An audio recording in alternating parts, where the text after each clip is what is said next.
त्र्यंबकेश्वर येथे ताज गेस्ट हाऊसचे नूतनीकरण सोहळा मोठ्या उत्साहात पार पडला। करीम शावली दर्गा ट्रस्टच्या आवारात झालेल्या या सोहळ्याला प्रमुख मान्यवरांची उपस्थिती लाभली।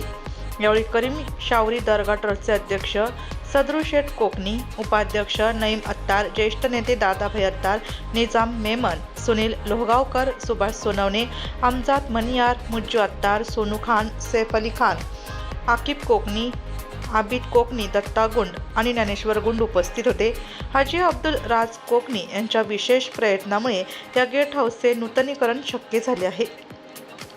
या नूतनीकरणामुळे स्थानिक तसेच पर्यटकांना अधिक चांगल्या सुविधा उपलब्ध होणार असून गेस्ट हाऊसचे महत्त्व अधिक वृद्धिंगत होईल असे मान्यवरांनी यावेळी सांगितले।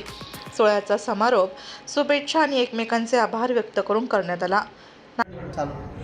आमच्या येथील त्र्यंबकेश्वर येथील करीम शावली ताकिया व देवस्थान वकफ याच्या आमचं जे हॉटेल होतं ताज गेस्ट हाऊस त्याचं नूतनीकरण आम्ही केलं। त्याबद्दल त्याचं उद्घाटन आज ठेवलेलं होतं आणि सर्व भाविकांच्या सोयीसुविधांसाठी आम्ही आमचं हॉटेल एकदम सुसज्ज केलेलं आहे। आणि ते आमचे खास मित्र जे आहेत त्यांचे चिरंजीव दत्ता गुंड, ज्ञानेश्वर गुंड, त्याच्यानंतर ते चिरंजीव आबिद कोकणी हे वगैरे सगळं ते आता त्याचं नियोजन करणार आहे। ते सर्व भाविकांसाठी आणि अद्ययावत सुविधा आम्ही करून दिलेल्या आहेत।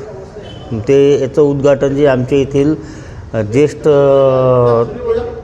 दादासाहेब अत्तार, मी उपाध्यक्ष अध्यक्ष करीम शावली दर्गा ट्रस्टचा सदरुद्दीन कोकणी, उपाध्यक्ष नईम सेठ अत्तार, ते निजाम भाई मेमन यांच्या हस्ते याचं नूतनीकरणाचं उद्घाटन केलेलं आहे आणि भाविकांच्या सेवेत दाखल केलेलं आहे।